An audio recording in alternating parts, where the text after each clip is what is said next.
transformar o museu, colocar o museu numa posição de academia no sentido grego, ou seja, você conseguir constituir um espaço de saber, de tipo de saber, e a razão pela qual tem esse pensamento voltado para a academia, no sentido clássico da academia, a origem dessa ideia é a lógica aristotélica.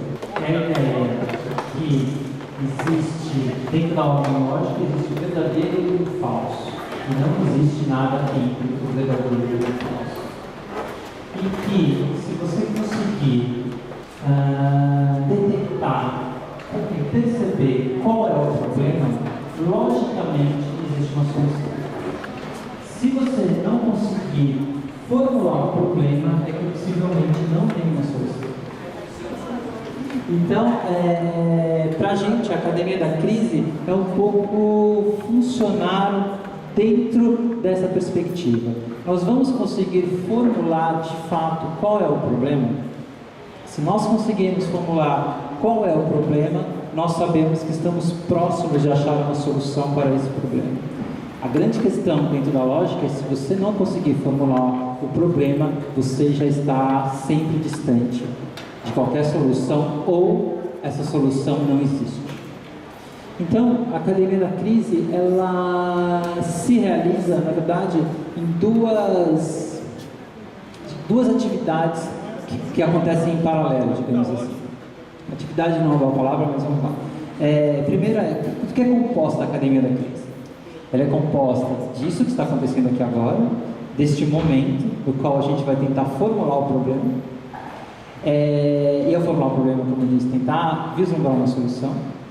E acontece também a partir disso, desse material distribuído nesse espaço, ou no andar de cima, que vocês tiveram contato, etc.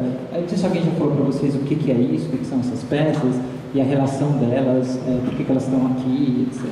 Essa coleção de martelos que vocês estão vendo na parede é uma coleção composta de cerca de 2.000 martelos. Nós estamos exibindo cerca de 450 desses martelos. Esses martelos pertencem ao pai do artista de Feira de Santana, Juraci Dória, e é uma coleção em que não existe nenhum martelo que foi comprado numa loja, digamos assim.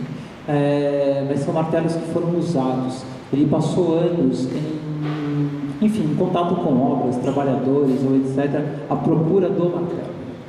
E se vocês perceberem, o martelo é de fato diferente do outro. Não sei se vocês sabem disso, mas dentro do campo psicanalítico, mais de 80%, cerca de 90% das vezes, em que é pedido para você imaginar um instrumento de trabalho, você imagina o martelo. E curiosamente você imagina o martelo vermelho. E por que o martelo?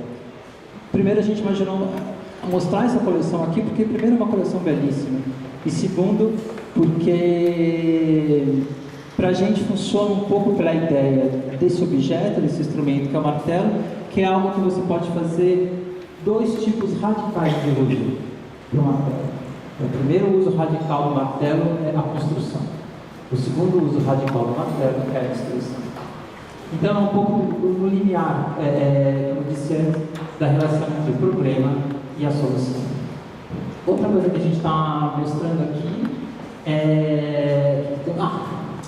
temos aquela pasta que está ali, que vocês podem ler olhando para o mar, etc. Aquela pasta contém facsímiles de cerca de mais de 50 anos. São cartas administrativas, começam com cartas da própria Lina Bow. São cartas administrativas dando conta da crise do Museu de Arte Moderna da Bahia de 1959 até 2014. Então, são cartas em que vocês mais ou menos o tom é o mesmo, que é por que o Estado não deu o que tinha planejado dar, que forças políticas são essas que estão sempre ao redor do museu, e de que maneira o museu ele tem tido um papel dentro da história cultural da Bahia nos últimos 50 anos, um pouco numa relação de amor e ódio em relação à instituição. É um pouco como se o Museu da Arte Moderna fosse um lugar desejado, ao mesmo tempo um lugar deslocado dentro do sistema cultural da Bahia nos últimos 50 anos. Se vocês tiverem curiosidade depois, ali tem um facsímile e são cartas inacreditáveis. Outra peça, essa que está aqui atrás de mim, que se chama O Escritório. É uma escultura habitável. Ela foi produzida por um dos grandes artistas da Bahia, que é o Ramiro Bernabó. O Ramiro é um artista pouco visto. Ele produz coisas em escala muito grande. Essa é uma das menores coisas que nós encontramos no ateliê casa dele. E ela é composta de madeira encontrada, uma madeira foi derrubada, são diferentes tipos de madeira nessa construção. E ele também fez esse mobiliário aqui. Então a nossa ideia era ter o escritório do Ramiro para a gente poder conversar e usar o escritório. Então, de que maneira a gente pode usar a escultura? Nas paredes, a gente tem esse projeto do Nino Kais, que é um projeto que ele pega as gravuras do Debré, feitas na viagem pelo Brasil no século XIX, e ele retrabalha essas imagens de origem do Brasil. E ali no cantinho, ali atrás de vocês, a gente está exibindo o documentário do Michelangelo Antonioni, que é um documentário que ele realiza sobre a China, em 1971. Por que a gente está exibindo esse documentário? Porque em 71, depois de maio de 68, do movimento estudantil e político, a China vira uma espécie de porta de saída para a crise do Ocidente. A juventude, parte da juventude, claro, adere ao maoísmo e começa a se relacionar com a China como uma possibilidade. O Antonioni vai para a China em 71 e ele resolve filmar o que é, afinal, a crise chinesa, ou a vitória chinesa, ou a esperança chinesa. E, curiosamente, é um filme que terminou com a seguinte história. Ele foi violentamente combatido na China, ele até hoje é proibido de ser exibido na China, considerado um filme que ataca o regime chinês. E aqui no Ocidente, ele é considerado um filme de propaganda do governo chinês. E que por isso ninguém passa esse filme e ninguém trabalha sobre esse filme, porque ele é considerado uma peça de propaganda. E para terminar, a gente tem em cima uma instalação do artista Maxim Malhado, que é introduzida por uma peça do mestre Cecel, que é um artista que trabalha com esculturas, no workshop do museu, aqui nas oficinas. E o que o Cecel está fazendo é convidar você para sonhar com uma outra Bahia, ou seja, você sonhar com uma condição que agora você não encontra, mas que ainda é possível. E aí você sobe pela escada e lá em cima você encontra a instalação do Maxim Malhado, que é composta de pedras da reforma do museu. E o que ele fez lá em cima foi criar cômodos, desenhar cômodos de uma casa. Não sei se vocês sabem, aqui foi uma casa de uma família suíça-alemã que morou aqui. E então ele queria trabalhar com essas camadas históricas do museu, assim como trabalhamos as camadas históricas daquele arquivamento. Enfim, é um pouco isso a Academia da Crise. E apenas para encerrar, só um detalhe que eu esqueci, que a Academia trabalha com uma ferramenta conceitual, digamos assim, que é de um educador, artista e, enfim, um gênio francês chamado Robert Filliot. Ele tinha a seguinte ideia, a ideia dele é a seguinte: olha, o bem feito, o mal feito e o não feito não são iguais, mas eles são equivalentes. Isso significa o quê? Significa que se você faz 100 coisas, você vai fazer 30% bem feito, 20% mal feito, você pode desistir de fazer o restante, de fazer 50%. Mas você só vai entender o ato criativo se você passar por esse processo. Por isso que ele diz, o mal feito, ele é parte do bem feito. E muitas vezes o mal feito é o que vai liberar a força, a potência de um bem feito. Então, ele acreditava que uma criança deveria ser educada assim. Não existe diferença, quer dizer, existe diferença entre bem feito, mal feito e não feito, mas eles são equivalentes. Você tem que passar por esse processo para poder aprender. Então, para a gente aqui da Academia da Crise, a academia assume todas as possibilidades. Pode ser que hoje dê muito certo e seja bem feito. Pode ser que hoje dê muito errado e seja mal feito. Pode ser que não aconteça nada e seja não feito. Isso não torna essa proposta menor. Isso não significa que vamos aprender menos com essa proposta, mas estamos sempre trabalhando com as possibilidades dessa proposta. E, bom, agora vamos exibir um filme. Eu queria agradecer muito a Paula Goldstein, que ajudou na organização disso. Eu sei que ela trabalhou muito para isso, e eu sou um dos culpados, que estou empurrando cada vez mais trabalho para a Paula, mas a gente está realmente tentando construir uma coisa aqui dentro do museu, e dentro de um pensamento que a gente está de acordo, que é tornar o museu e a sociedade sempre em experiências equivalentes, sem a gente julgar a priori, mas a gente poder entender, de alguma maneira aceitar e trabalhar com as condições que temos. E talvez parar de imaginar que seja impossível trabalhar porque não temos as tais condições ideais. Resumindo, trabalhar no mal feito é tão válido quanto trabalhar no bem feito, desde que exista de fato o trabalho. Muito obrigado. A gente vai começar apresentando 4 vídeos, não é isso? 3 vídeos de Santiago, de Denise e de Silvana. E logo depois a gente vai passar para a mesa com a mediação do professor Luiz Antônio e os demais convidados, que é Marcelo Teles, Júlio Costa, Wagner e Edmilson. O senhor Edmilson que já chegou, certo? E Ana Paulina, claro. Gratidão por ficar aqui presente. Vai ser bem breve nossa fala, os vídeos, para poder deixar a fala do pessoal da cadeiras, que é mais importante do que nós. Eu só estou para falar uma coisa bem simples. Eu não sou arquiteto. Quando cheguei na Ladeira Conceição, eu não tinha nada de ser. Eles me perguntavam o que eu achava nada, porque não entendia nada. Então eu só consegui calar a boca e ouvir o que eles estavam dizendo. Nessa escuta, após de 2 meses de convívio, de almoçar, de passar o tempo, eu fui entendendo que já tinha algo mais, que era uma forma de se relacionar muito virada para o afetivo. E eu pensei que aquelas pessoas eram um patrimônio, que elas retiradas de lá não tinham a mesma potência que elas tinham um junto da outra. Então, naquele vídeo que a gente editou junto com o Gabriel Ramos, a gente tentou de trazer para aquela pessoa que não conhece nesse cotidiano um pouco disso que a gente conseguiu ouvir neles. Então, eu quero só também continuar ouvindo eles agora. Vou passar a palavra para Silvana Tenille. Obrigado. Oi, gente, boa tarde. Eu sou Silvana, tá?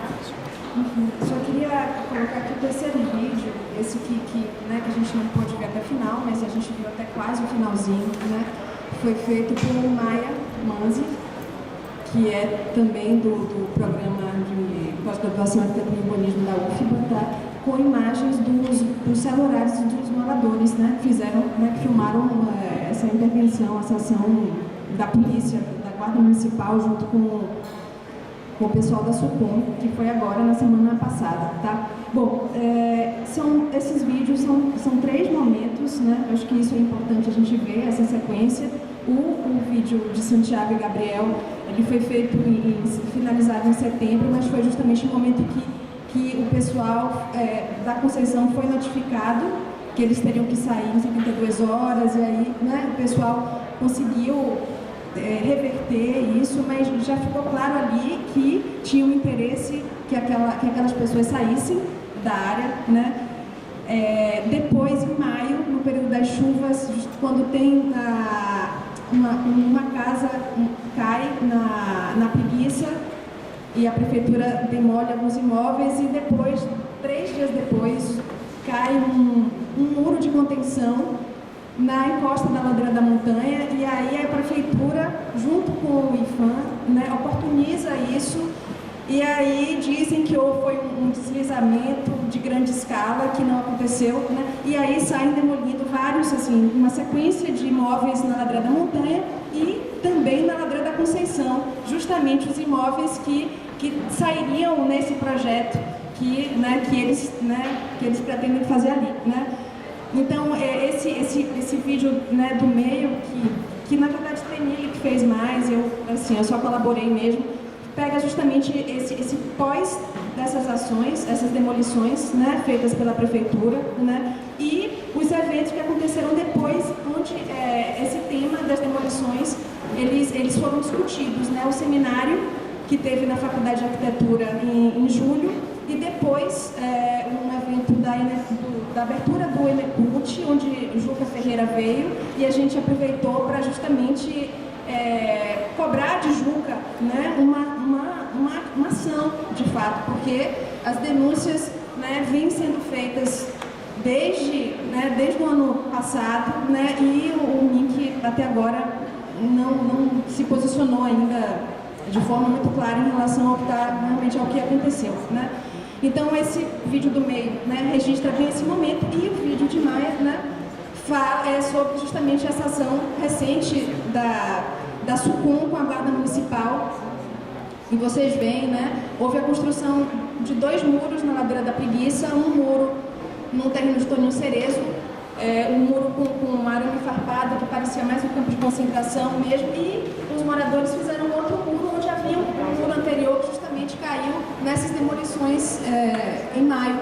E aí justamente a prefeitura vai lá e derruba só o muro dos moradores, né? E aí, enfim, essas imagens já falam por si, tá? Então, só para situar vocês, né, esses 3 momentos aí, e a importância a gente estar colocando, né, de novo, mais uma vez, esse tema aí na pauta, no debate, para que, assim, a gente não sabe o que pode vir a acontecer, mas que essa mobilização é fundamental para que a devastação não seja maior do que ela já vem sendo, tá? Isso. Tá bom. Então é isso.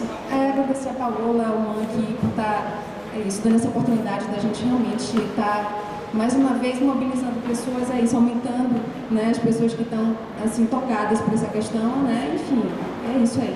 É disso que vai determinar agora o que pode, né, devir desse processo, né? Uma boa tarde.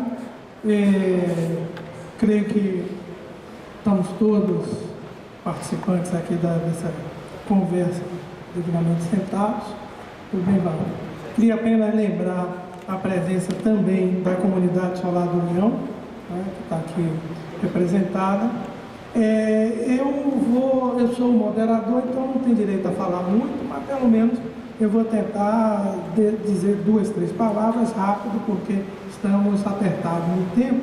Apenas para lembrar o seguinte: o que nós vimos dessa vez, registrado na forma de imagens, né, cinematográficas, contar uma história, mais uma história de um processo que se arrasta ao longo da história dessa cidade e, sobretudo, ao longo do segunda metade do século XIX para agora, né? Que é o que hoje a gente pode chamar de uma limpeza étnica, né? Uma limpeza étnica no sentido de expulsar a população negra das áreas que se valorizam ou das áreas que se quer que sejam valorizadas.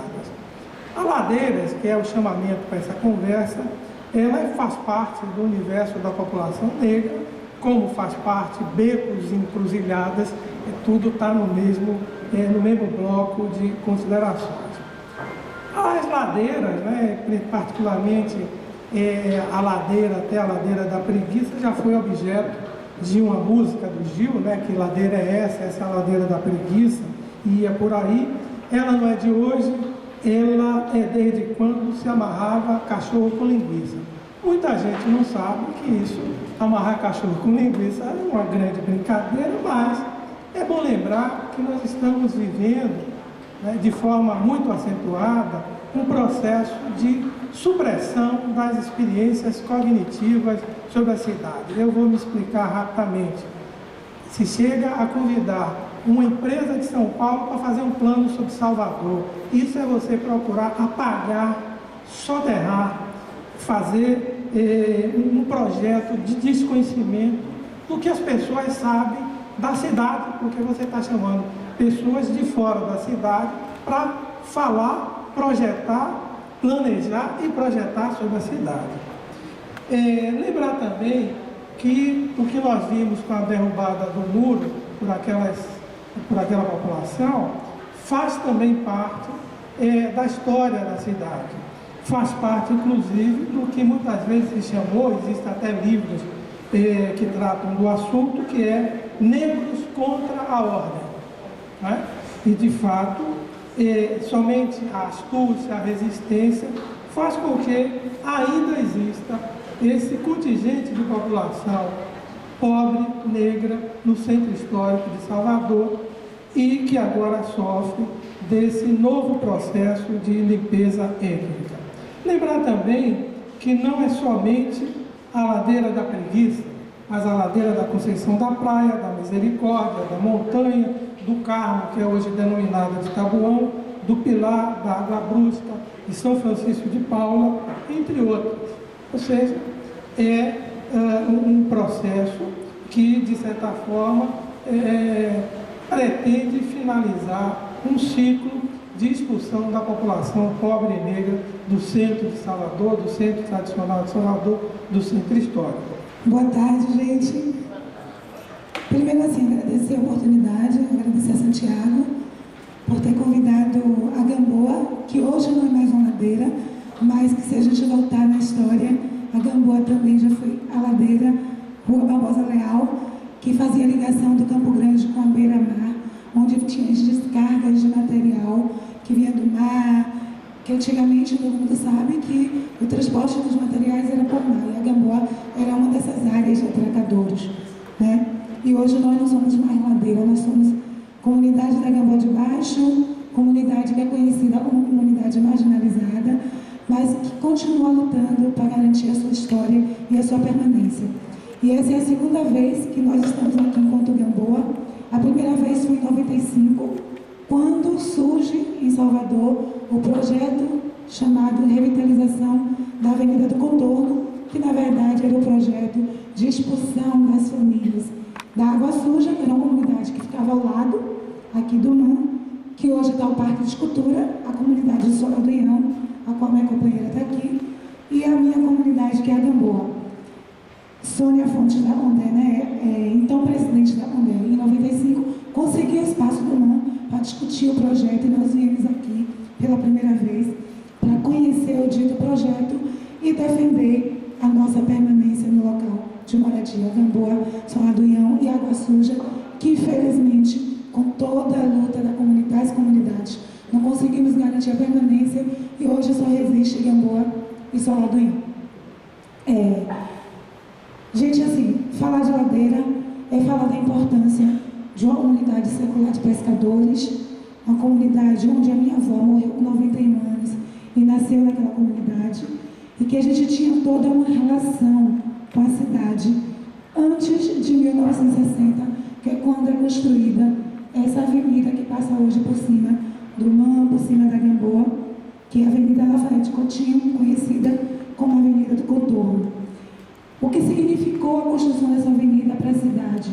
Para a cidade foi uma grande evolução, um grande desenvolvimento social, um grande avanço, mas para as comunidades que ficaram abaixo dessa avenida, foi a marginalização, foi o abandono, foi o desprezo dessas comunidades que ficaram à margem da cidade e que estamos ainda hoje à margem da cidade. A Gamboa, ela vem durante muitos anos lutando, e a gente chega em 92, voltando um pouco, quando tem em Salvador um grande surto do cólera, e nós tivemos algumas vítimas fatais. Vocês devem estar dizendo por que contar essa história se nós queremos saber de ladeira. Contar essa história é para contar para vocês como as mulheres da Gamboa despertam para o que está para acontecer com a cidade e com nossas comunidades, e começam a se mobilizar para resistir e para tentar manter o que já não existia mais de ladeira, mas sim de uma comunidade pescadora, uma comunidade negra. Em 92 tivemos o surto de cólera, e algumas pessoas foram vítimas fatais desse surto. E nesse momento, 10 mulheres se revoltam e começam a buscar infraestrutura para a comunidade, começam a buscar informação. E com isso a gente descobre também que as pessoas que tiveram cólera não bebiam da água da Gamboa, já que nós temos desfrutando na Gamboa de fonte de água natural.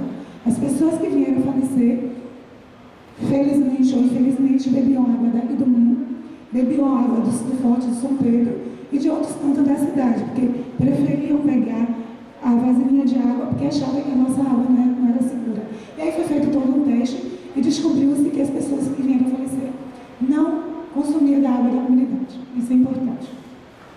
Então, de 92 para cá, a gente funda a Associação Amigos de GG, que foi fundada com 11 mulheres e apenas um homem, e ela se mantém assim até hoje, sempre 11 mulheres e um homem. Não sabemos porquê, não é proposital, mas é isso que acontece. E essas mulheres, elas começam a lutar por melhoria, por garantir melhoria habitacional, por infraestrutura na comunidade. E chegamos em 95, quando somos pegos mais uma vez com um projeto de revitalização da Avenida Contorno, que tenta expulsar as famílias. E aí é feita toda uma mobilização, nós conseguimos o apoio da Faculdade de Arquitetura, mais precisamente do Laboratório Habitat, que fez uns estudos, um diagnóstico socioeconômico, mostrando que os arcos da Gamboa eram possíveis de habitação e que a comunidade era possível de se permanecer no local. Com esse diagnóstico e com os apoios institucionais e estrangeiros que nós conseguimos, nós garantimos, aí veio o projeto Habitat Brasil, o programa Viver Melhor da época, Promoradia, e dele tinha Promoradia e o Habitat Brasil, e nós fomos contemplados com o Habitat Brasil, que para a dimensão de famílias que tinham nessas duas comunidades, eles apresentaram um projeto com apenas a construção de 10 casas. E nós fizemos um reboliço na cidade de Salvador, com certeza incomodamos muito vocês, porque diversas vezes nós fechamos a Avenida do Contorno com pneus, paramos a cidade. Isso, a intenção era dizer para a cidade, ó, aqui mora gente, aqui mora um povo negro, aqui moram pescadores e pescadoras, que está correndo o risco de ser expulso dessa comunidade, em justificativa de um projeto turístico que, infelizmente, eu tenho que dizer, e até queria saber de vocês, qual foi o resultado do Parque de Escultura para a cidade. 97 famílias foram expulsas, 97 famílias perderam sua origem, perderam seu meio de sobrevivência, que era a pesca, em função de um projeto que não inclui uma cidade, que não incluiu a comunidade. E o mesmo tentaram fazer com Gamboa e Salvador. E felizmente nós conseguimos apoio, conseguimos nos mobilizar, né, Ana Cláudia? Estamos na Gamboa até hoje, mas aí tem uma questão. A ladeira que não é mais ladeira, que é a Gamboa, ela ainda hoje não tem a garantia de permanência. E mais uma vez, agora vem o IFAM com o projeto de reforma do Forte, que é um projeto que não é discutido com a comunidade. E a gente tem que ouvir, sabe, o absurdo, ouvimos antes de um arquiteto da comunidade dizer, aqui é a cara da Bahia, e a cara da Bahia não é local para esse povo ficar. Isso no meio de uma reunião, é um absurdo, mas ouvimos. E hoje nós tivemos que ouvir do IFAM dizer que não descia na comunidade para tratar da reforma do Forte antes que aquelas famílias não fossem relocadas de lá. Então, mais uma vez, a ladeira que não é mais ladeira, que está junto com a ladeira da Conceição, que está junto com a ladeira da Preguiça e as tantas ladeiras de Salvador que está correndo risco de ser destruída, de ser esquecida, lutando para garantir a permanência, lutando para garantir a forma de sobrevivência das suas famílias, que é a pesca, e dizer para vocês que o medo que a Gamboa dá para quem passa na Avenida Contorno é um medo proposital. Não é a Gamboa que mete medo à cidade. Isso é proposital, isso é institucional.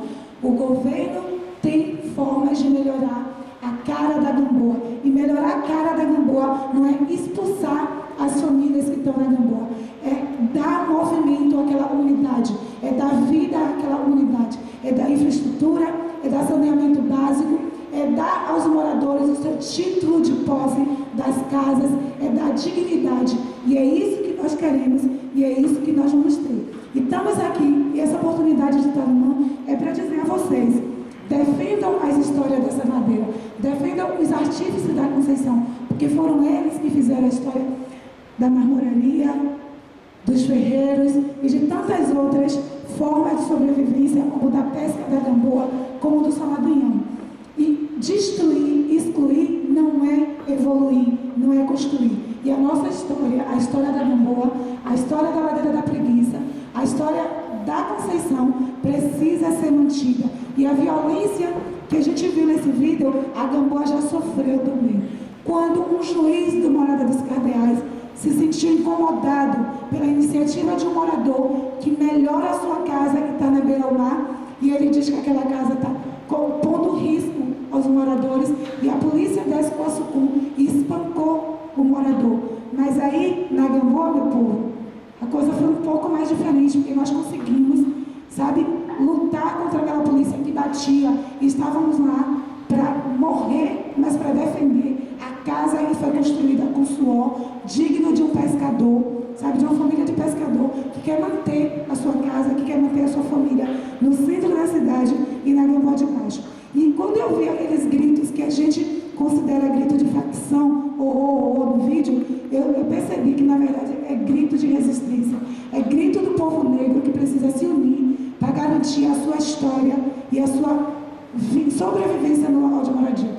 E permanência à ladeira da Conceição, permanência à Gamboa, a preguiça, a Saladanhão e tantas outras ladeiras que estão aí correndo risco de ser extinta. Então, pedimos o apoio de vocês que viram os vídeos e que vão poder ouvir a nossa experiência e nossa história. Isso não pode acontecer e continuar acontecendo na cidade de Salvador. Isso não é justo e a Gamboa daqui não sai e dali ninguém me tira.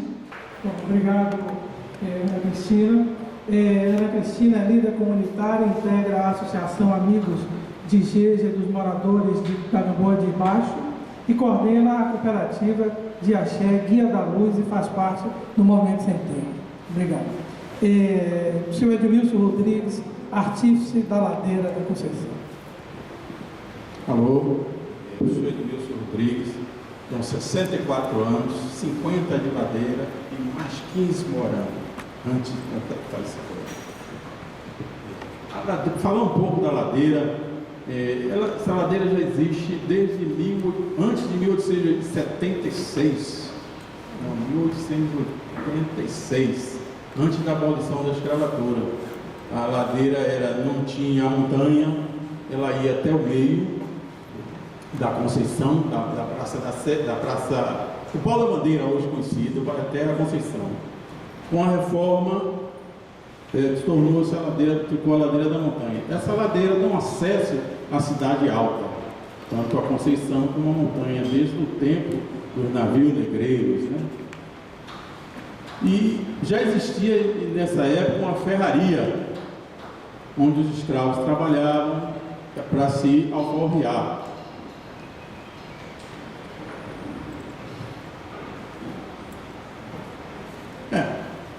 Daí nós estamos trabalhando lá desde eu com 50 anos, alguns com mais idade.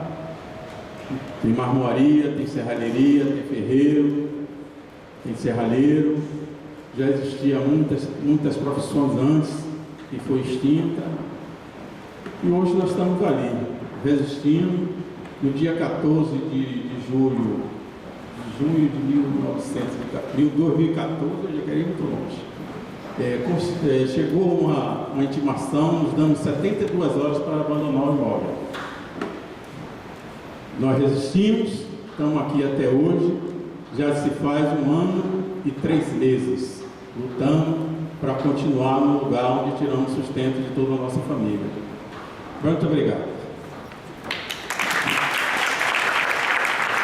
Obrigado, senhor.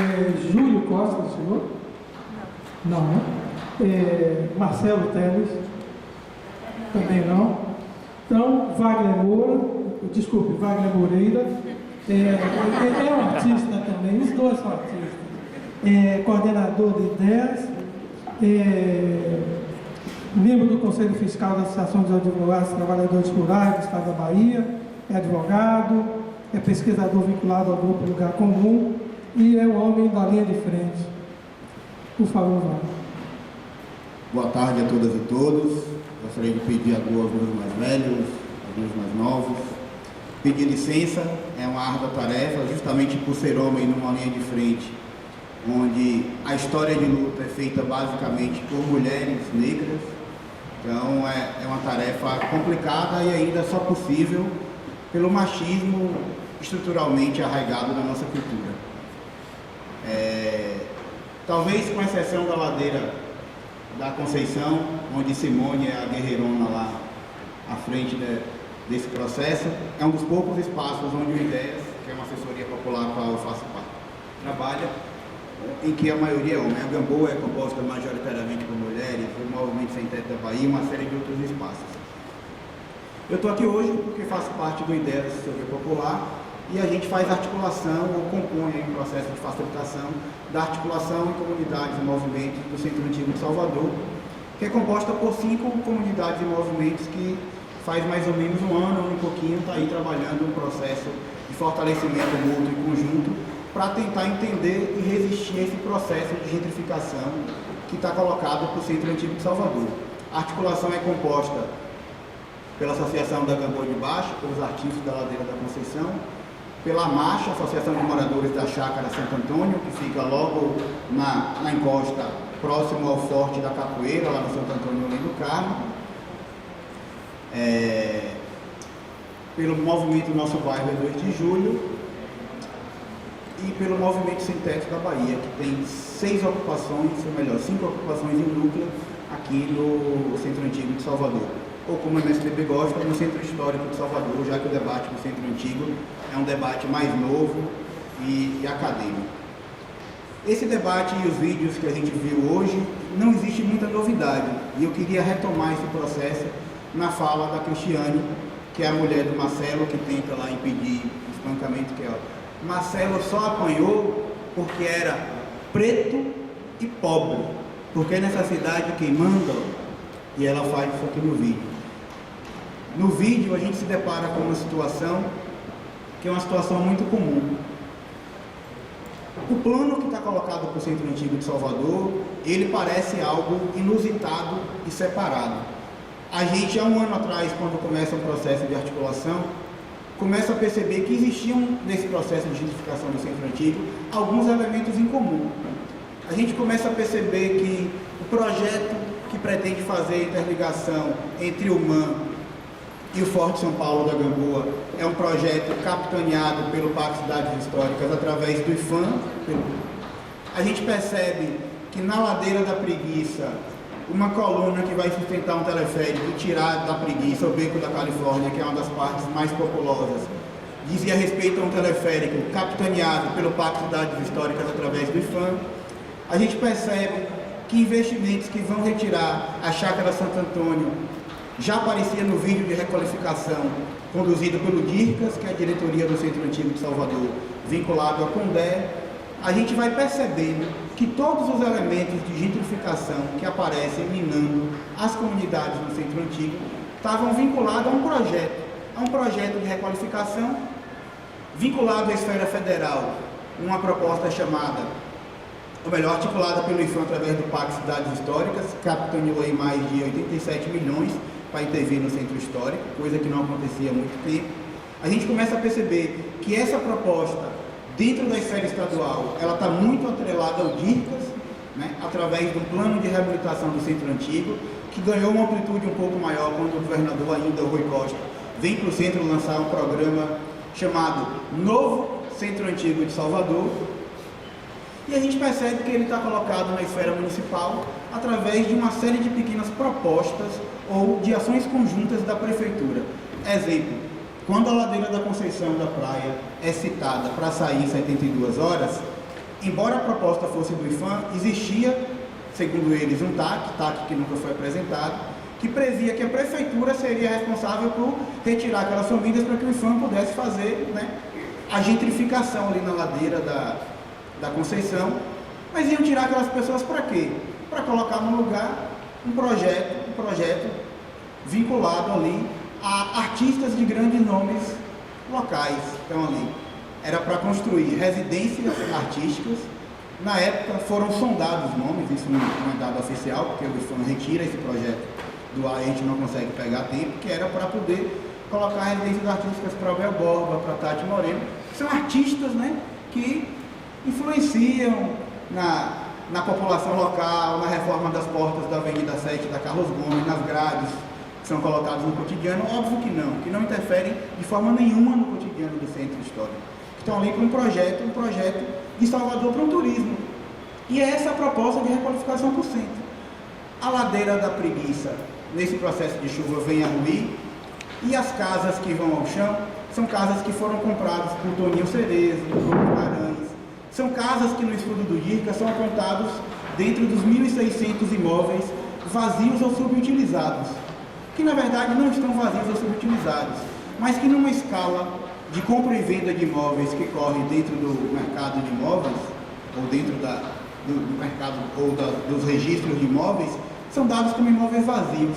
Salvador viveu num curto espaço de tempo uma imensa valorização do centro antigo, do centro histórico, correndo ele todo cartorialmente, sendo uma série de imóveis vendidos. A gente tem na dissertação de Laila Mourá dados que comprovam que no espaço de 5 anos, alguns imóveis foram valorizados 200 vezes com relação ao seu valor no processo de compra e venda de imóveis, sobretudo os imóveis que estão nesse frontispício de Salvador, que é uma denominação que serve para utilizar a encosta que divide a cidade alta e a cidade baixa, que é a vista que a gente tem, né, do Pelourinho, pegando o Pelourinho Vírgula. A gente tem chegando de mar ou de avião, que pega essa encosta, o elevador Lacerda, os teleféricos ou os acessos à cidade alta e cidade baixa, que representa para o mercado imobiliário uma retomada do centro expandindo o que é o Corredor da Vitória. Não é o que é o Corredor da Vitória, um espaço de privilégio de vista para a Bahia, de classe média alta ou mais elevado dentro da esfera de Salvador. E esse processo ele é abandonado no terminal de esfera porque a especulação imobiliária se volta para uma outra etapa da cidade, que é a paralela, né? A tentativa de construir lá os Alphavilles da vida e uma série de outros conjuntos com nomes internacionais, que fracassa no projeto quando quebra o mercado imobiliário a nível internacional, a crise de Nova York, todo esse processo, que culmina com uma grande crise econômica que rebate, sobretudo, no processo de construção imobiliária, que é um processo que faz girar muito a economia, né? E apreender muito a economia em torno de poucos. Então, com o abandono desse projeto, novamente o mercado imobiliário se volta para o centro, porque é no centro que está todo o acúmulo do ponto de vista de investimento estrutural estatal, né? Estão aqui os principais museus da cidade, a gente pode falar do MAN, pode falar de uma série de outros museus aí colocados, podemos falar dos teatros, podemos falar de uma série de estações de transbordo que vão desde a estação da Lapa, da Barroquinha, esqueci o nome da estação aqui embaixo, o terminal da França. Então, todo o investimento público para a cidade, todos os equipamentos culturais estão na região do centro. Então, não adianta tentar levar a classe média alta lá para os confins da paralela, quando na verdade a vida cultural ela acontece aqui. E a cidade, no conceito que o Lefebvre prega, que é essa construção coletiva e cultural, ela acontece nesse espaço, né? Como a professora Ana Fernandes coloca no vídeo, Salvador são essas extremas pontas, de extrema riqueza, a cidade formal, onde está colocado toda a estrutura, e a cidade pobre das diversas pontas, a cidade informal, onde o poder público continua não investindo. Mais recentemente, esse debate do Centro Antigo de Salvador, ele culmina numa intervenção agora das últimas audiências para debater o PDDU.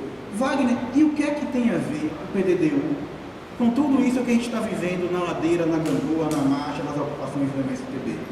Tem a ver com um modelo de planejamento da cidade, que pensa a cidade enquanto mercadoria, que planeja a cidade para muito poucos, que pensa um processo participativo, fazendo audiências públicas no SESC da Casa do Comércio, no principal centro econômico de Salvador, onde foram concentrados a maioria dos debates ditos participativos para planejar, construir e discutir Salvador, quando na verdade Todos os acordos econômicos, toda a venda da cidade, ela já foi feita em outras esferas.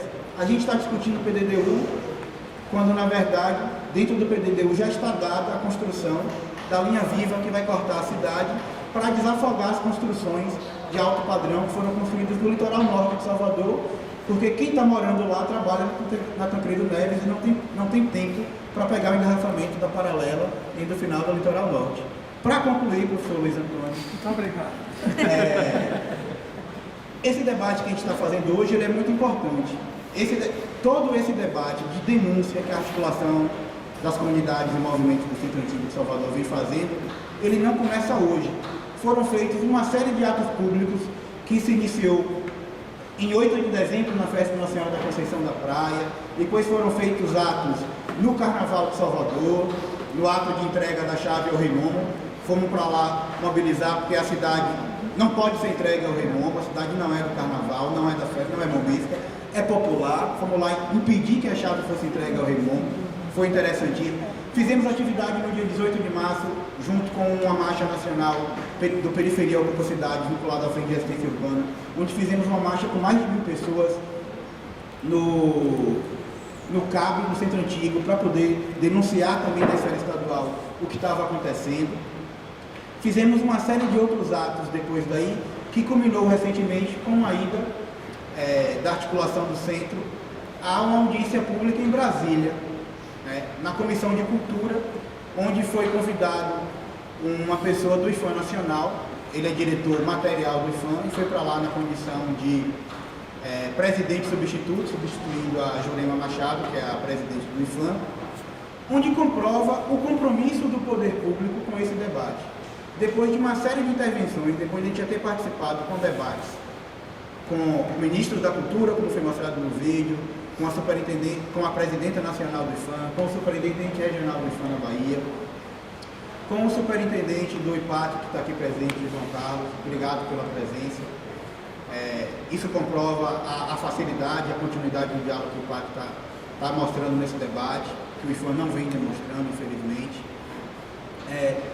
Chegou lá com uma apresentação de PowerPoint padrão, como se nunca tivesse tomado conta daquele debate, mostrando números de investimentos do IFAM com relação a programas habitacionais nos centros históricos da Bahia, mesmo tendo participado e tomado pé de tudo isso. Isso só demonstra para a articulação que mais uma vez, o que a gente vem denunciando. Existe sim uma articulação entre diversas esferas do poder público e do mercado imobiliário. Eles têm um projeto para o centro. E esse projeto para o centro não inclui as comunidades pretas, pobres e históricas que dão vida e constroem o Centro Antigo de Salvador. Eu peço desculpa por esse debate mais etéreo, eu tinha planejado aqui um PowerPoint, mas a gente pode aprofundar algumas coisas no debate. Queria agradecer a Lícia Muniz, a Félix Toro, a professora Paola Berenstein pelo convite e a todos vocês pela presença. Muitíssimo obrigado. Eu gostaria apenas de convidar o vice-presidente da Associação do Solar do União,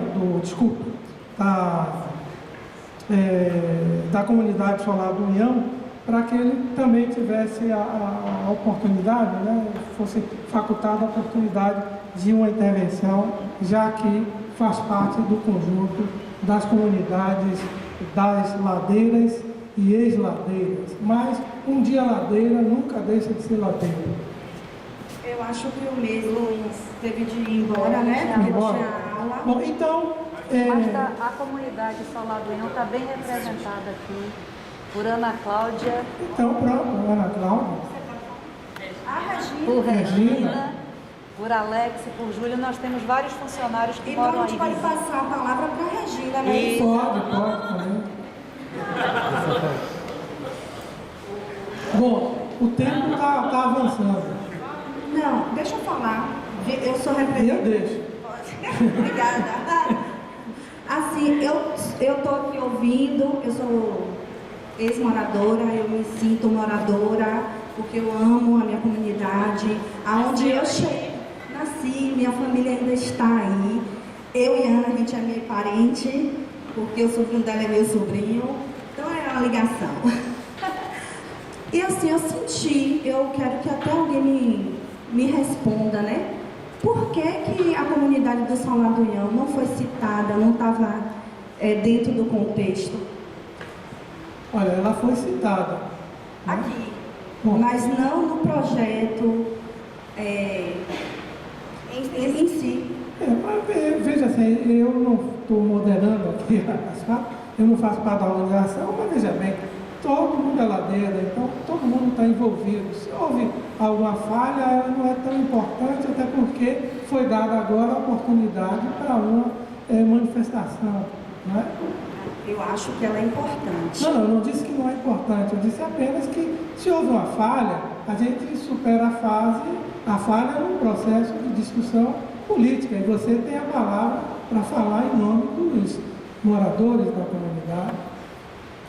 Não quero falar não, só foi essa mesma minha inquietude. Tá. E eu passo a palavra. Bom, então a gente agradece a sua intervenção e lembra a organização que as ladeiras são muitas e não devemos esquecer nenhuma ladeira, nenhum beco, nenhuma encruzilhada. Eu só queria ajudar a lembrá-los, já passando a palavra para a mesa, que há um passivo social imenso com a população pobre e negra, que de certa forma manteve esse acervo, esse patrimônio histórico, porque morou, reconstruiu, empenhou-se, não é? Ou seja, produziu esse espaço que hoje está sendo disputado e com a perspectiva de ser desviado para uma outra coisa. Lembrar também que no último censo, no primeiro censo de 1872, a população negra era a maioria, acima de 70%, na freguesia da Sé, Santo Antônio, São Pedro e Pilar, ou seja, toda essa área era moradia da população negra. E não só moradia, mas também local de atividade, porque o principal conjunto de ganhadores da população negra que vivia do que hoje chama biscate, mas não é biscate, mas os ganhadores, pedreiro, ferreiro, marceneiros, etc., também viviam cerca de quase 50% dessa mesma área que eu falei. Então, eu acho que isso é um patrimônio, eu acho que há aí, o que eu já comentei, um passivo social, e não se deve aceitar, sob qualquer hipótese, esse novo processo de limpeza étnica que passa a zona central de Salvador, a área histórica de Salvador, e que isso não é a primeira vez. Há pouco foi lembrado sobre a construção da Contorno, mas foi construída a Avenida 7, foi demolida a Sé, foi demolida as ocupações da Rocinha do Marinheiro, né? Também aqui perto, ou seja, há também quase uma estratégia de desalojar a população negra e pobre do centro histórico e do centro antigo de Salvador.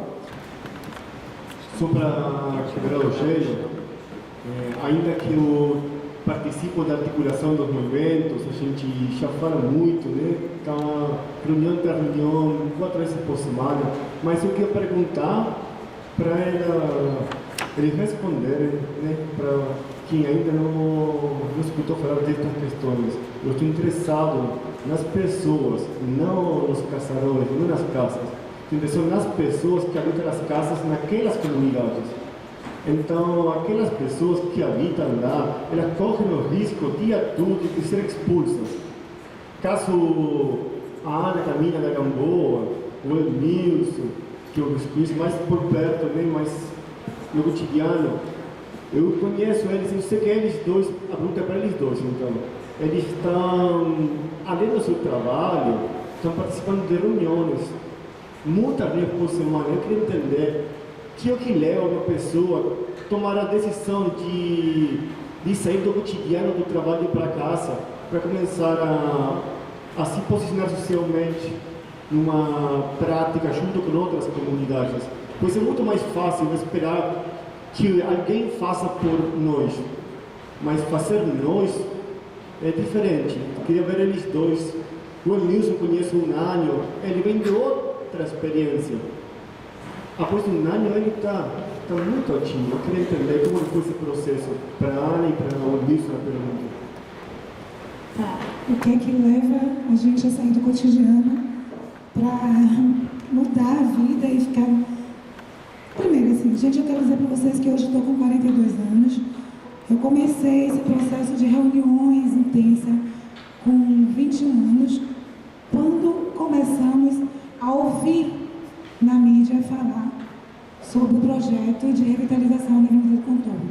Quando a Candé, na época, começou a chegar na Gamboa e fazer um X, sem perguntar e sem dizer o porquê, na parede de nossas casas. O que é que motiva a nós, pessoas simples, pessoas comuns, que tem que estar lutando dia a dia para garantir a sobrevivência, a subsistência numa cidade tão desigual? Na verdade, o amor é a necessidade de garantir viva a nossa história. É a necessidade de dizer para o meu povo que não tem outro lugar no Brasil, não tem outro lugar em Salvador que me represente também quanto a Gamboa. É dizer, é o amor que a gente tem. Gente, a minha família, a minha mãe, eu sou de uma família de 11 filhos, 10 deles nasceram dentro de casa, isso significa na Gamboa, e eu sou um desses 10. Então, assim, eu fico me perguntando, as pessoas me perguntam, Ana, onde está seu umbigo? E eu realmente não sei, eu digo, está perdido na Gamboa e eu espero que ninguém ache. Porque, assim, é um amor, sabe, pelo local, é um amor pela história, um amor pela forma de vida. Viver na Gamboa é poder você andar de 7 horas da manhã até 5 da tarde, de short, de sutiã de biquíni, sem ninguém te olhar com preconceito, porque você mora na beira da praia. Viver na Gamboa é você conhecer a pessoa que mora do seu lado e conhecer a última pessoa que está lá no canto da Gamboa, porque nós somos uma família. A gente costuma dizer que a Gamboa é composta de 2 famílias, que é a família Caminha, que é a minha, e a família Bonfim, que são as 2 maiores famílias da Gamboa. Ela ia lembrar que Sapucaia, na verdade, é a 3ª família. Mas as 2 maiores famílias da Gamboa é a Caminha, é a Bonfim, que fizeram e que estão fazendo ainda hoje a história da comunidade. Então, assim, é o amor, Santiago, que nós temos. Você perceber, é como se fosse assim, é como se fosse um peixe, se a gente tirar do mar, ele morre. Então, o gamboeiro é um peixe que não pode sair do mar, porque senão morre. Então, é isso que motiva, é isso que faz com que eu saí hoje de casa às 7 horas da manhã para uma reunião no Guatemi, cheguei em casa, fiquei 1 hora descansando e vim para aqui, e daqui nós vamos para outra reunião, porque nós precisamos discutir esse Salvador Quintos, esse PDDU, que não nos representa. Quando a gente fala que não nos representa, é porque costumam dizer, o povo tem mania de ser contra tudo. Nós não somos contra tudo, mas nós precisamos mudar essa forma que o governo tem de planejar a cidade, de planejar Salvador. É por isso que nós estamos fazendo a nossa reflexão, a nossa discussão sobre o que é o PDDU, o que é Salvador, outros 500, para garantir o nosso pedaço, para garantir a inclusão de nossas comunidades.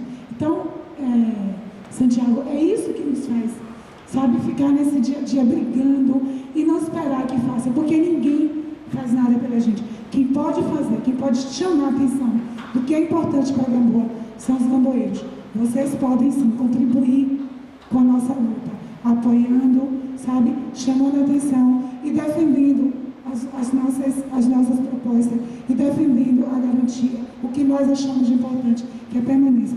E eu não sei se eu posso responder a Cláudia, mas assim, não é nem que o Soladrião não está incluído nesse momento. Na verdade, a Gamboa está aqui hoje, por isso que eu disse, uma antiga ladeira, e nós não somos mais conhecidos como ladeira. Eu acho que a Gamboa está aqui hoje, porque nós estamos fazendo parte dessa articulação do Centro Antigo, que está tentando discutir essa forma que o governo nos trata, tentando desconstruir, contrapor essa gentrificação que estão tentando fazer com a nossa cidade. Por isso nós estamos aqui, Cláudia, e articulação quer o Salvadoriano junto, a Gamboa quer o Salvadoriano junto também. Não é isso? Depois fala uma coisa, talvez eu seja o mais antigo de todos vocês, né? Então eu vivi essa cidade num momento assim muito importante, né? Quando ela realmente tinha uma expressão histórica forte. E nós temos lutado muito, inclusive desde que foi feita a reforma do Pelourinho, nós nos posicionamos. E às vezes a gente faz assim, reage, e muitas vezes a gente não basta resistir, mas temos que criar. Às vezes a gente diz, porque lá, isso aqui, não basta resistir. Eu acho que é uma oportunidade quando se vê o que está acontecendo. Às vezes os jovens não têm uma noção muito clara do que está ocorrendo em termos de planejamento. O que é esse planejamento que nós estamos vivendo hoje? É um planejamento dito estratégico, ou seja, é um planejamento que a cidade passa a ser uma mercadoria, mas não é só uma mercadoria interna, que as coisas têm valor, é externa, ou seja, eu vendo a cidade na competição mundial. Ou seja, Salvador está entrando nessa história, né? De você fazer para vender a cidade. Mas quando isso se vende, a cidade, no sistema que nós estamos vivendo hoje, é um processo extremo de gentrificação.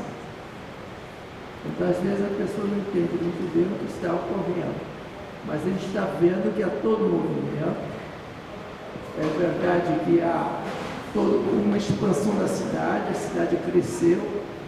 Quando eu nasci, em 1929, ou seja, uma cidade que tinha 300 milhões de habitantes, hoje tem 3 milhões. E a gente vê assim até quando a gente começou a fazer trabalhos na década de 70 sobre habitação popular, a Maria Brandão dizia Salvador é uma favela com bolsões de riqueza. Hoje o que a gente vê é um crescimento enorme da sociedade, a desigualdade social é muito grande, então às vezes a gente se precisa dos valores históricos, mas a gente precisa ver o que está por trás desse, digamos assim, planejamento da cidade. Há esse interesse de vender a cidade, e a cidade passa a ser extremamente uma mercadoria, em que o turismo vai ser uma das grandes indústrias do mundo, mas que favorece, é verdade que nós gostaríamos todos de viajar, conhecer o mundo, mas é privilégio ainda de poucos. Mas esses poucos é que vêm e que ficam, digamos, alimentando essa indústria de uma forma que a gente hoje, com os meios que temos de tecnológico, a gente pode chegar, ficar numa sala e fazer uma projeção tão interessante de tecnologia que quase a gente faz uma viagem em Veneza, faz uma viagem em qualquer lugar. E aí a gente sabe que viajar hoje para conhecer o mundo é muito caro, ainda mais com o dólar que está aí. A gente não pergunta por que esse país se encontra nessa situação, mas a gente tem de compreender também o que é criar uma visão mais geral desse mundo. Aparentemente parece que a gente não se concentra tudo aqui, por exemplo, em relação a Salvador, mas eu lembro que quando a gente estava fazendo, eu era coordenador de museus na época, em 1979, 80, nós lutamos muito para recuperar o solar lá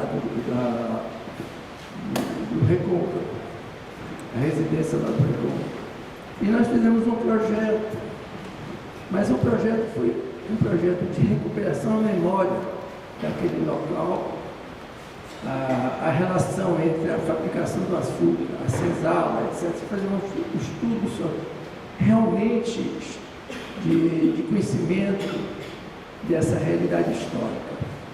E aí o secretário de Cultura disse que não, ele queria fazer desse local um parque temático. Entendeu? O que é um parque temático? Uma fantasia de história para vender imagem. Mas a gente fica se perguntando sempre isso. Qual é o nosso papel? O nosso papel é de resistir, tá certo? Essa sociedade que a gente está vivendo é uma sociedade de controle. Às vezes a gente não percebe.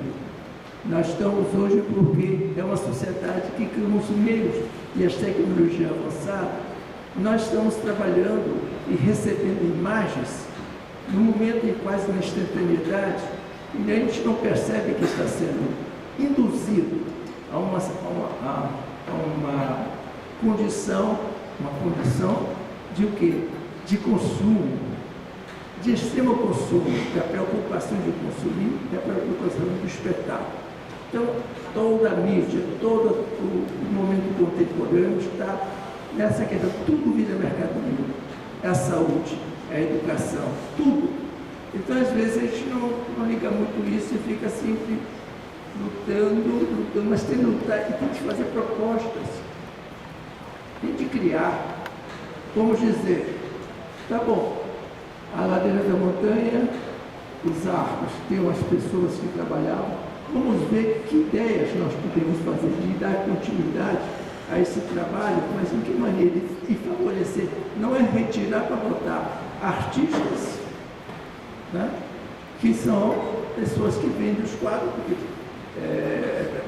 digamos, o comércio, uma comercialização. Não, vamos tratar fazer um projeto. Que projeto? Manter certas atividades, mostrar como elas produziram, mostrar como se faz, como se trabalha o ferro, como se trabalha o mármore, como se trabalha essas coisas todas, e valorizando o trabalho humano. Então nós temos que fazer propostas criativas, não é somente dizer, não, tem que continuar ali, etc. Eu acho que isso que é importante. Tá bom, pastor.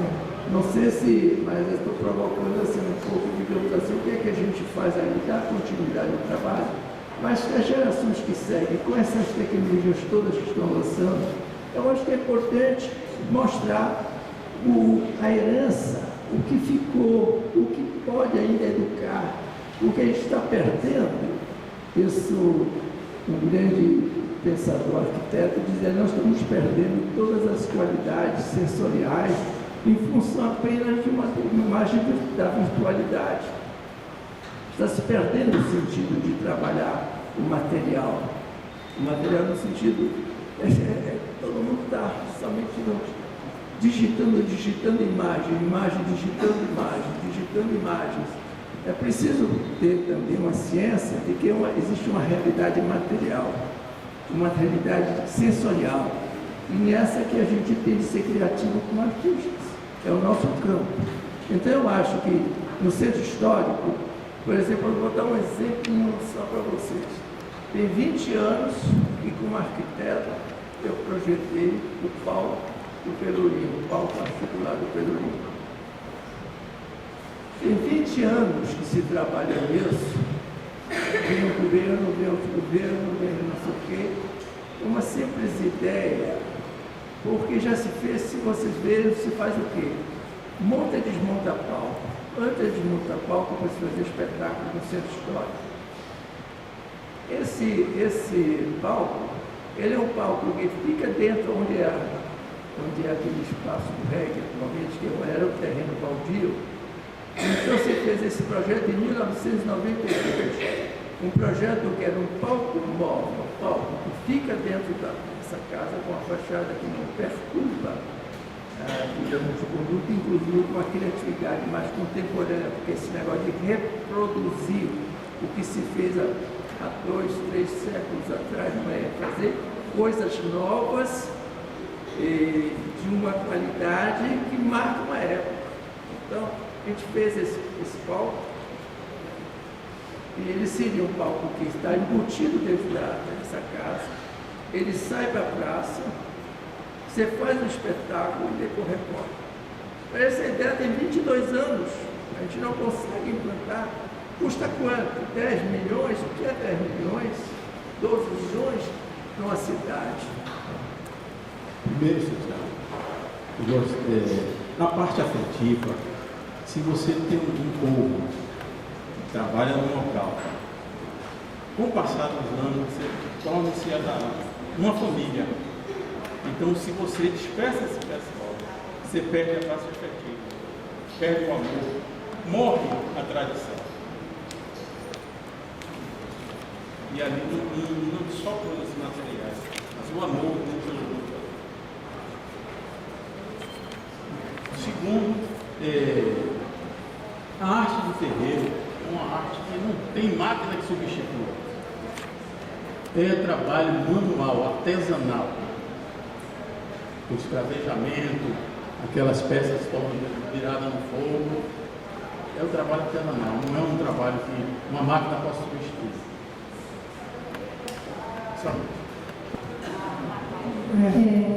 Eu queria agradecer a todos que vieram, porque de uma certa forma o Marcelo me fez o convite e eu passei o convite a vocês, né? Porque quando ele falou que era a Academia da Crise, para a gente discutir uma crise, a primeira crise que me veio à cabeça foi a crise das ladeiras, até porque está aqui do lado, a discussão está acontecendo agora. E para mim é muito importante ouvir a fala de todos vocês, muito mais do que a minha. Por exemplo, eu não sei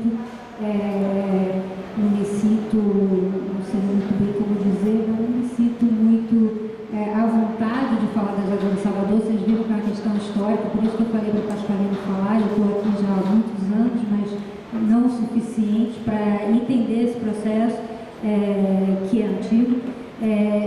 E quando o Marcelo fez o convite e a proposta do MAN, a discussão temos um problema, temos uma crise, temos vários martelos aqui, temos instrumentos e ferramentas para tentar lidar com essa crise e podemos juntos pensar uma solução.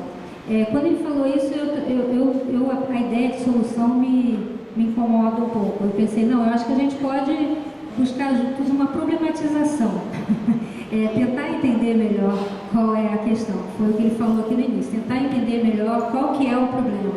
E eu acho que o silêncio depois das falas foi porque a grande maioria aqui concorda com o que está sendo colocado.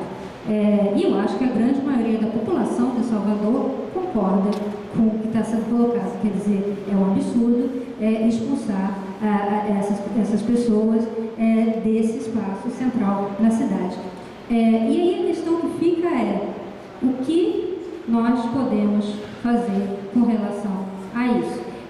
Acho que fica claro que a mobilização das comunidades é algo que está sendo feito e que é muitíssimo importante. Acho que esse é o ponto principal. Eu acho que a resistência em Salvador a esses processos que todo mundo aqui falou, de gentrificação, está se consolidando de uma maneira muito interessante, né, com novas forças aparecendo. Então esse é o primeiro ponto. Outra maneira, que foi por isso que a gente pensou nos vídeos, são contranarrativas, né? Nós temos narrativas, tem um vídeo circulando que eu vi hoje no jornal, vendendo Salvador, um tipo de Salvador, uma narrativa sobre Salvador, né? Uma Salvador rica, branca, etc. Então, outras narrativas para se sobrepor a isso. Então, acho que o papel dos vídeos é muito importante com relação a isso, contranarrativas. Esse é o segundo ponto.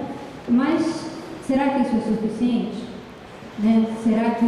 E aí a questão que o Pasqualino falou, resistir criando, né? O que mais poderíamos criar? Né? E aí estamos aqui no museu, né? Que foi pensado para ser uma escola, que foi pensado para ser uma universidade popular. Então, o que mais podemos fazer? Né? E esse museu é do IPAC, do Instituto Patrimônio. Então, estamos aqui discutindo dentro do Instituto Patrimônio Artístico e Cultural. Então, o que podemos fazer com relação a essa discussão das ladeiras, que sem dúvida nenhuma faz parte do patrimônio artístico e cultural dessa cidade, né? Do patrimônio histórico dessa cidade, já que a gente não está conseguindo conversar muito com o IFAM, então vou conversando com o IPAC, já que estamos aqui nessa casa, o que mais podemos fazer? Então, a minha pergunta é essa, além do que já estamos fazendo, que é muito.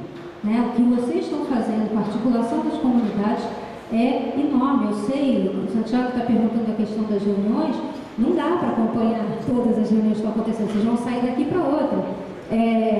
O que mais poderíamos fazer além disso, do que já estamos fazendo? Eu acho que a ideia das contranarrativas é muito forte, é muito importante. A gente precisa conseguir criar contranarrativas fortes para se sobrepor a essas que estão sendo criadas, que são essas que fazem acreditar que é essa outro modelo de cidade de Salvador que vai se vender, né? Porque o que está em jogo é a venda da cidade.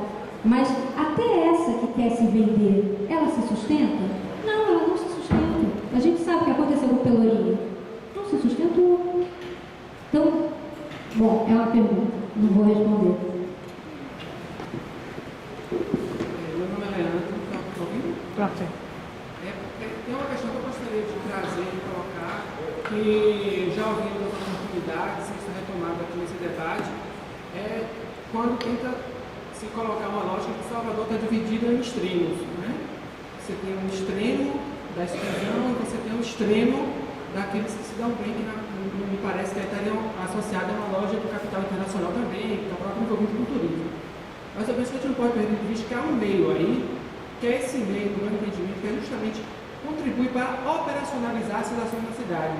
É um meio que está na academia, é um meio que está nas instituições culturais, e é esse meio, quando vai conivente, ele ajuda a promover esses processos. E eu acho que a gente não pode perder de vista isso, porque senão a gente acaba ficando numa forma muito abstrata de análise e perde de vista de forma mais concreta como é que essas questões são operacionalizadas de forma concreta na cidade. Bom, agradecer ao vereador Leandro. Na verdade, ele está chamando a atenção para os aspectos ideológicos, né, que estão presentes nessas manobras e planos. Vai. Retomando aqui o debate do Paula, é engraçado tentar barrar esse processo como um todo. É engraçado pensar tentar barrar esse processo como um todo. É muito engraçado viver numa cidade onde a gente tem um grau de concentração que é de ponta, que é pegar a Luciana Rick, por exemplo, que compra boa parte dos imóveis da rua do Santo Antônio ali do Carmo, faz uma concentração de mais de 30 imóveis em uma única rua. Quando a gente jogava bola, a gente usava um termo que era aquele menino que era perna de pau, mas tinha um pai com dinheiro a mais, que era o dono da bola. Ele descia lá pro campinho com a bola embaixo do braço, tinha certeza que ele ia estar no baba porque ele é o dono da bola. Então assim, hoje a gente tem os donos da rua em Salvador. A gente fala da Luciana Rick no Santo Antônio do Carmo, a gente fala do Massa Fera, da Fera Empreendimentos, que, como ele prefere dizer, fez 131 operações imobiliárias, né? Porque assim, ele comprou o prédio todo, mas não quer contabilizar apartamento por apartamento, né? Porque quem é chique não fica aí contando que tem não sei quantos apartamentos em um prédio.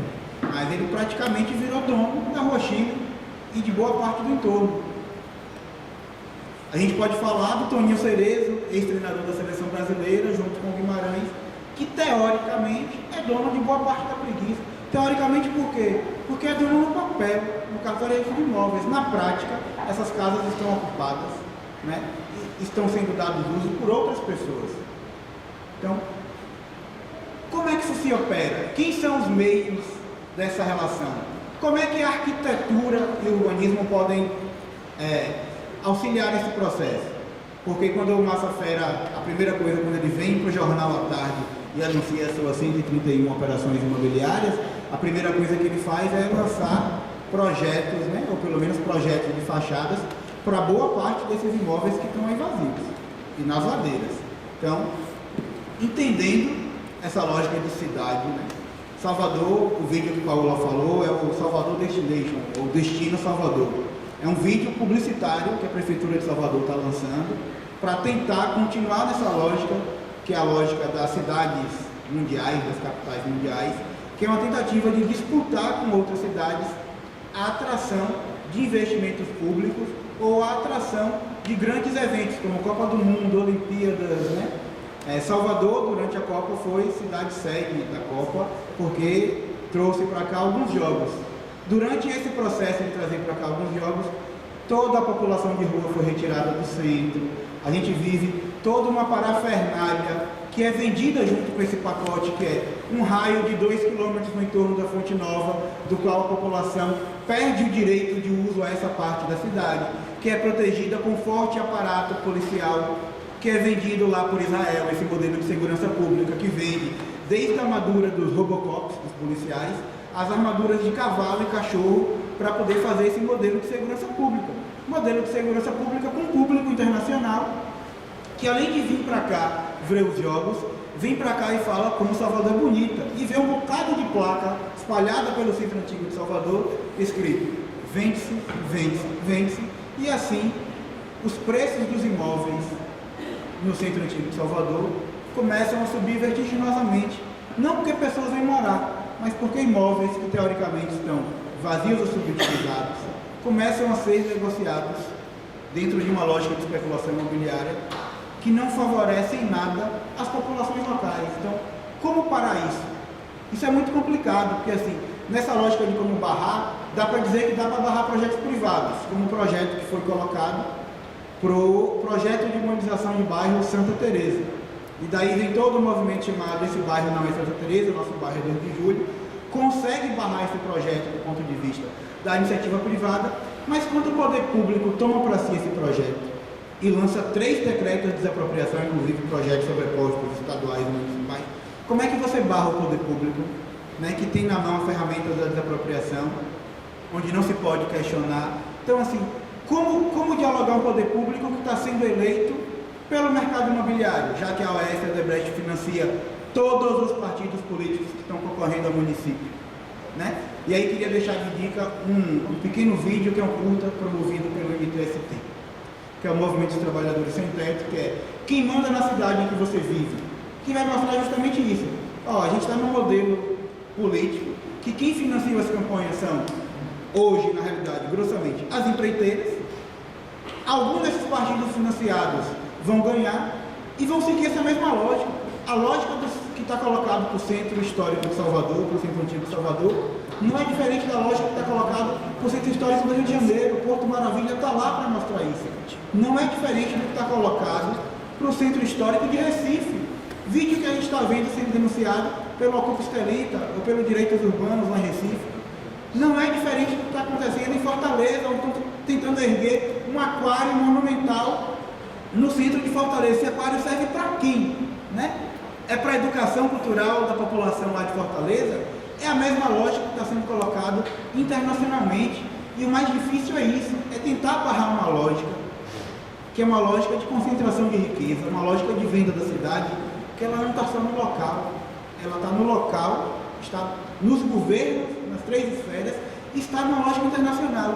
Hoje, o próprio órgão que deveria fiscalizar os centros históricos a nível internacional está participando dessa lógica. Então, que criatividade que ás da manga que a gente vai puxar para barrar uma lógica que está pensada, além das 3 esferas governamentais, está bancada numa lógica internacional. E com uma desculpa que é, mas se a gente for reformar esses casarões antigos para promover a habitação de interesse social, as famílias não vão conseguir bancar esses imóveis na qualidade necessária para estar aí o patrimônio histórico. Mas a gente pergunta, e sim, cara pálida, na lógica atual que está colocado aí, quem é que banca as pinturas e as vernissagens de todo o centro histórico hoje? São os proprietários privados? Não.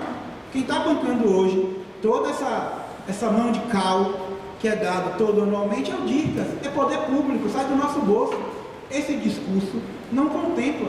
Tudo bem que o DIRCAS quer se livrar, né, desses custos, mas assim, a forma de se livrar desses custos é tirando desse centro histórico toda a nossa população. É difícil responder a sua pergunta.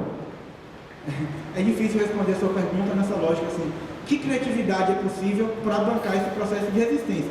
Talvez fazer articulações em âmbitos maiores. Talvez a gente está discutindo com Recife, com Rio de Janeiro, com outros espaços que estão sofrendo a mesma coisa, para que a gente consiga ecoar esse grito, que é um grito que enquanto o muro da ladeira estava sendo derrubado, a gente ouvia o fundo, que era povo negro unido, povo negro forte, que não teme a luta, que não teme a morte.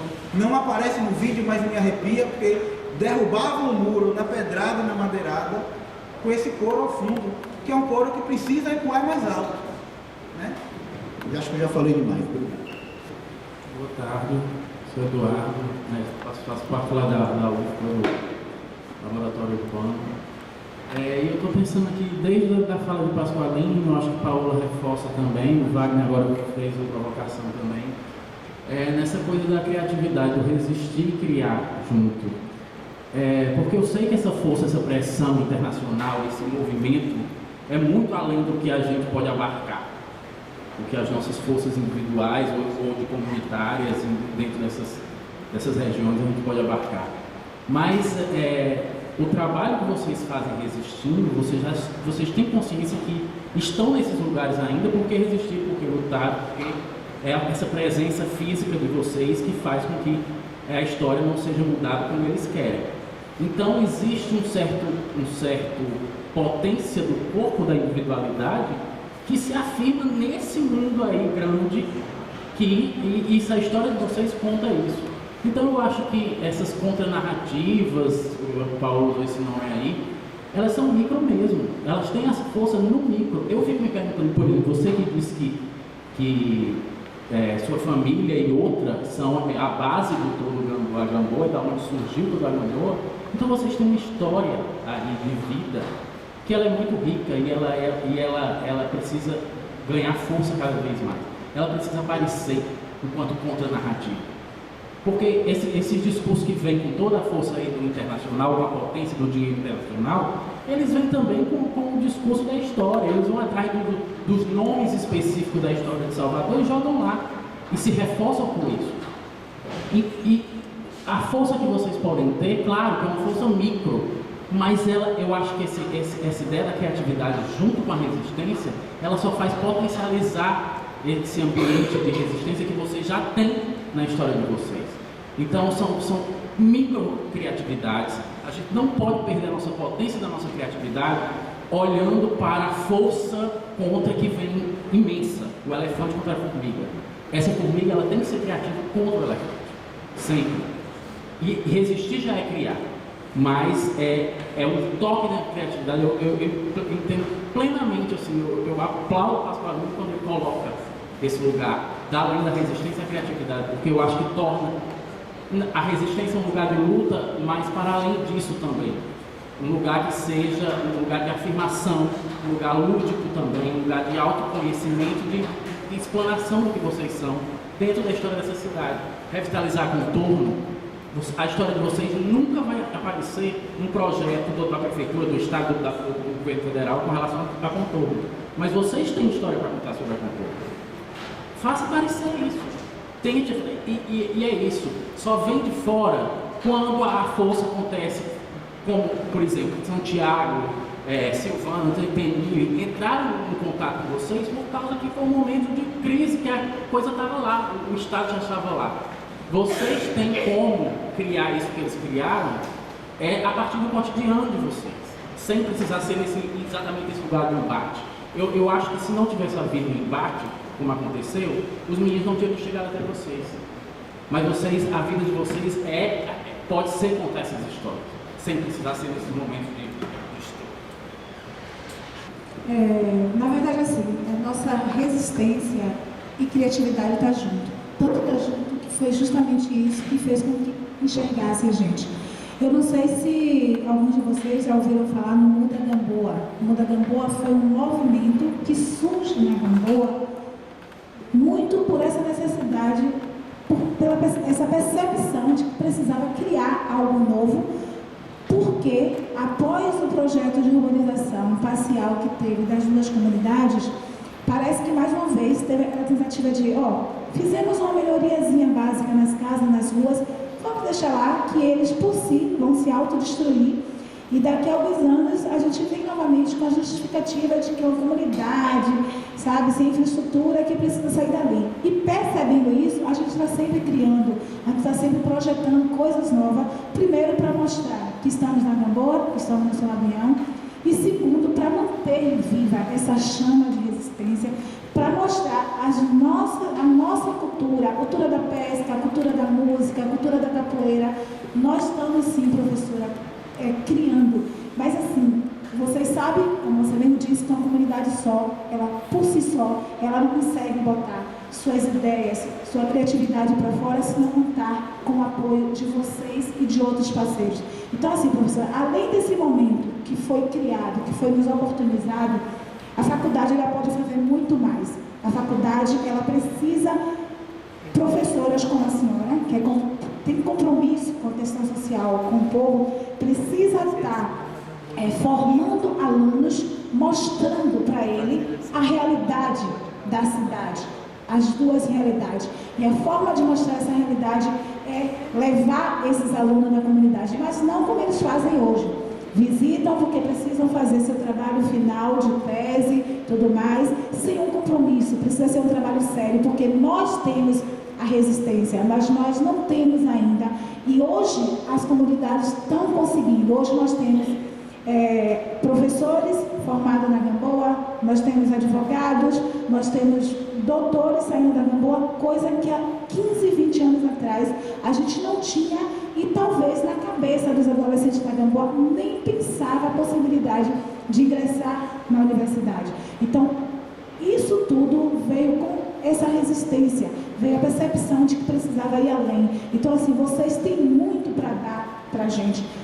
Grandes doutores, grandes profissionais jurídicos, que é uma carência da comunidade, grandes arquitetos que contribuam com a gente, com nossas ideias, com os nossos projetos que podem contrapor ao projeto do governo, projeto inclusivo, projeto que leva a cidade para a Gamboa, com os moradores da Gamboa na Gamboa. Mas para isso a gente precisa de ter profissionais que queiram, que acreditem nessa cidade diferente, nessa cidade, sabe? E nós temos criatividade, mas ainda não temos esse potencial. As pessoas que podem contribuir para a concretização, para que a gente tenha em mãos. O que garantiu a Gamboa e São Adriano até hoje é porque nós conseguimos, eu coloquei isso, da Faculdade de Arquitetura, um trabalho de meses de diagnóstico, de estudo, que contrapôs naquele momento o projeto que o governo apresentava. Então isso foi fruto da criatividade da comunidade, com o apoio de profissionais, de professores, de alunos, que acreditavam também nessa realidade diferente. Então criatividade nós temos, nós só não temos ainda condições de concretizá-la, condições de colocar no ar, colocar para fora tudo que é construído na Gamboa, tudo que é feito no São Adriano. Mas pode ter certeza que a Gamboa está em movimento com várias atividades.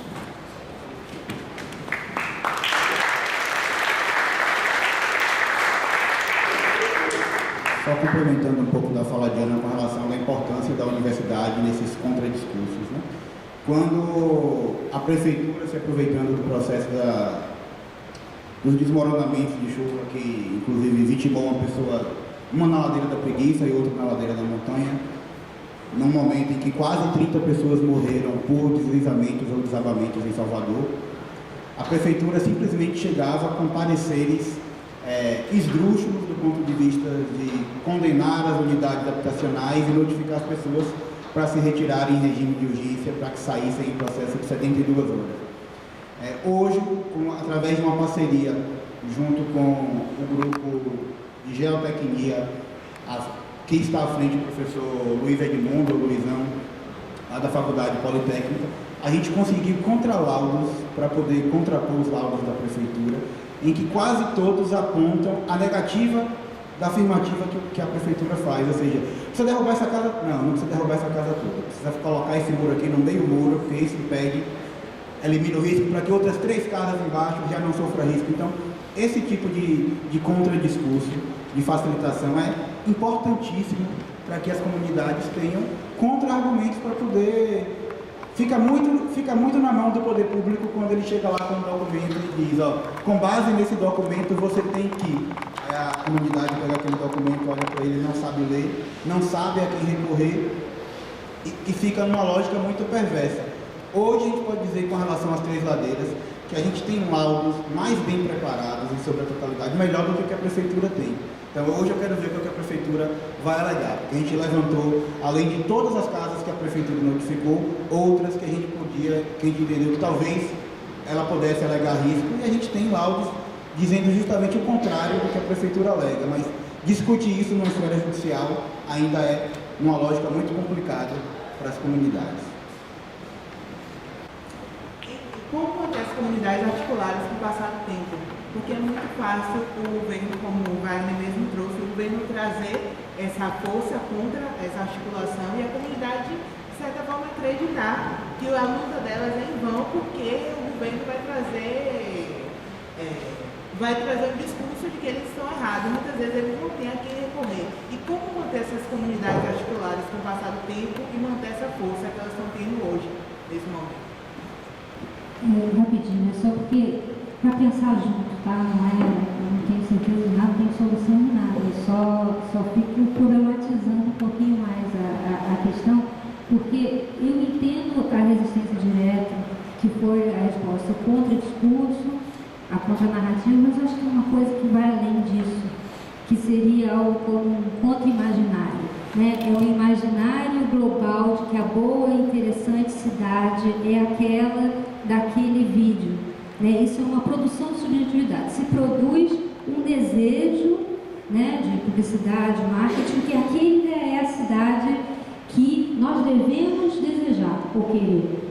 Como fazer para contrapor isso? É mais complicado, é mais tá na questão do desejo do imaginário, né? É muito mais do que talvez a publicidade, né? Tá muito mais abstrato do que essa disputa no corpo a corpo, digamos assim. É óbvio que a faculdade de arquitetura pode ajudar num caso, pode ajudar em outro caso, mas não pode ajudar em tudo, né? E é óbvio que também a faculdade de arquitetura, estou falando por mim, eu sou minoria na faculdade de arquitetura. Eu acho que a gente pode tentar pensar junto, e aí eu acho que a questão da criatividade e resistência do Pascoal Lima entra nisso, como pensar um outro imaginário de cidade, um outro projeto de cidade, que não é esse que eles estão vendendo. Esse que eles estão vendendo não funciona nem para eles. Não funciona. Não funciona. Não tem como. Se tira a população, a cidade morre. A gente sabe disso há muito tempo, né? Então, como fazer para a gente reconstruir ou construir um outro imaginário e um outro desejo de cidade, para que o desejo da cidade de Salvador seja uma cidade múltipla, com todas as suas questões culturais preservadas e que seja um espaço público de disputa, de debate, de conflito, de dissenso, e não uma mesma cara, uma homogeneização completa da cidade. Mas como é que a gente pode construir esse imaginário? Essa é a minha questão. Eu sei que ninguém pode responder isso, mas eu acho que a gente tem que pensar nesse lugar aí, né? E não ali no problema aqui, no problema ali. Eu sei que vocês estão na luta e tem que ser no problema aqui, no problema ali, mas eu acho que a gente pode tentar pensar junto essa outra esfera. Não sei se eu estou sendo abstrata demais, mas eu acho que tem alguma coisa aí de uma produção, de um desejo de cidade que não é a nossa cidade e que quer colocar esse desejo como uma vontade para vender algo que não só não existe, como não vai existir. Não tem como existir. Como a gente pode fazer para mudar esse desejo? Quer dizer, mudar esse imaginário que está sendo construído e não está sendo imposto, né? Obrigado. Vou ser bem breve, porque estamos já na hora da próxima reunião. Eu queria conversar junto com o que está trazendo a Paola e o que o Wagner e a Ana colocaram. Eu penso que a única maneira de resistir criativamente, de produzir outros imaginários diferentes do hegemônico imposto, é só se encontrando. Eu não posso entender a situação da Gamboa se eu não vou para a Gamboa. Eu não posso entender que lá há outra produção de subjetividade se eu fico na minha casa. Para entender que há outros modos de viver, então, em outras cidades, no que se chama Salvador, eu preciso chegar a essas outras cidades, conhecer as pessoas, me encontrar corpo a corpo. Nesse ponto, acho que há coincidência na necessidade das comunidades de assistência técnica, pois quando os profissionais forem para lá a brindar ajuda, assistência, seus conhecimentos, vão afetar. Vão entender que há outras cidades possíveis. Então, acho que é um encontro entre a necessidade das comunidades e o que a academia pode dar, e nesse encontro é a resistência criativa. Pode ser que não, mas não uma resposta, talvez seja uma das possíveis respostas. Mas no meu caso, eu que não fui lá para orientar ninguém, porque eu não sou arquiteto, eu fui completamente afetado. Eu não consigo agora não pensar como pensava um ano atrás. Mas eu consegui mudar um pouco a maneira que eu tinha de Salvador, só no contato com as pessoas. Mas eu acho que a discussão, a conversa não acaba aqui, não vai acabar aqui, né? Acho que os becos e ladeiras e encruzilhadas cada vez vão passar a fazer parte, pelo menos desse grupo que está aqui, né? Numa perspectiva sempre da contra-ordem, né? Até porque a população negra tem sobrevivido com astúcia e com as liberdades possíveis. Então, acho que a direção da contra-ordem vai nessa direção. Né? Então, queria agradecer em nome dos organizadores a oportunidade dessa conversa e que nos encontremos nas encruzilhadas. Obrigado.